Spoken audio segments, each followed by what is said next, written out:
Ngayon nga pala guys, ay oras na para maligo ako. And itutoy ko muna kayo sa aming bahay. And then nga, bungad isinampay agad. Yan yung pinakang terrace. And then, yan yung hagdan. This is ancestral house po guys. Bahay po ng mother-in-law ko. Yan, ito po yung papunta sa CR. Nakaseparate po yung CR. Kailangan pong maglakbay. Papunta sa banyo. And ayan yung tanim ko. May tanim ako dyan guys. Marami. Meron dyang apple, yung nakita niyan, apple yan. Marami akong tanim yan. May kamote, yan yung apple. Merong mani, may luya. And yun nga pa rin sabon ko guys, nakaseparate yung panligo sa mukha at sa katawan. And yun yung shower. Social no, cat CR na ano. Yan yung aking forma today guys. We're going to SM Lucena. Yan yung mukha ko guys, wala yung masyadong makeup. At full buff lang tayo at lipstick. Naglalakad na tayo. And kita nyo naman, maganda yung paligid dito. Yan pala yung car guys. Car ko yan. Pero hindi na ako gumagamit nyan. Ayaw na mag-drive ng manual. Gusto ko na matic. Medyo mahaba-habang lakaran pala papunta sa aming sakayan ng jeep.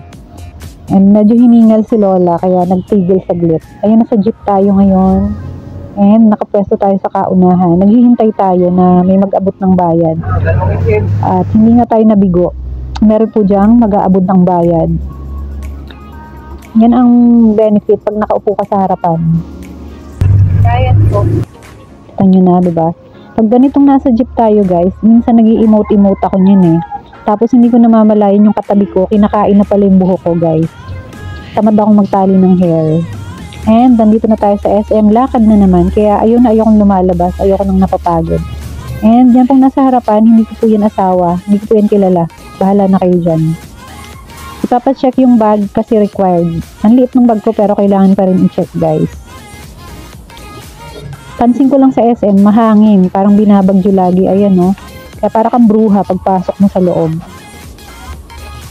And ako nga po ay magdi-deposit ng 1 million. Pero dahil gutom na si Inday, nag-decide muna tayo na kumain. Dahil tingnan nyo naman yung paligid. Puro pagkain yung nakikita mo guys. Ayan, kita nyo naman. So, lalo tayong nagutom. Kaya I decided to eat lunch muna kasi baka mahaba yung pila sa video. And ayan na nga po, nandito na tayo sa McDonald's. And nag-checkout na tayo ng food. Hindi po checkout kung saan na checkout ng food. And I ordered pineapple. Edad ko po yan. De joke lang. Next year pa. Waiting tayo sa food. And ito po yung iti-test yung ating patience. Tayo magmuni-muni dyan. Muni-muni muna. Habang kumukulo yung tiyan. Lunok-laway muna tayo guys. Lunok-laway. And alam nyo, habang nagmumuni-muni ako, naalala ko yung anak ko dyan, no?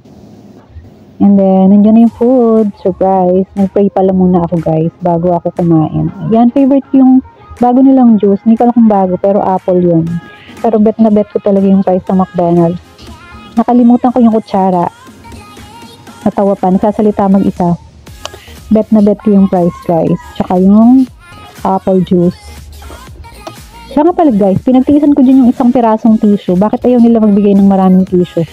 Hirap na hirap ako mag-adjust sa isang pirasong tissue guys. Pinagtiisan lang natin. Anyway, sobrang na-enjoy ko yung food. Ang sarap talaga ng spaghetti and chicken sa McDonald's guys. Fast forward na natin. Fast forward. Kulang ng F. Kasi sobrang gutom na. Ayan, diba? Nilinis natin kahit paano yung ating table.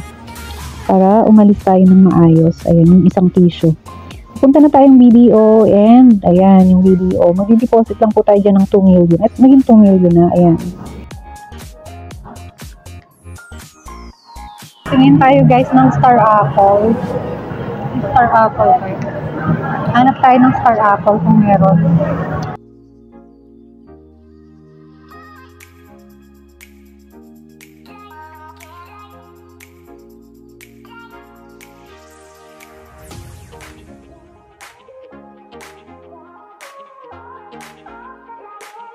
Walang Star Apple. Super pa. Guys, walang Star Apple. Wala ditong Star Apple. wala pa. Pero meron na ngayon, di ba? May nagbibenta na. Or wala pa talaga. Ay, hindi pa season. Sige. Thank you sa follow, Renante. Ay, nasang pambayad ko. Expired na. Expired na?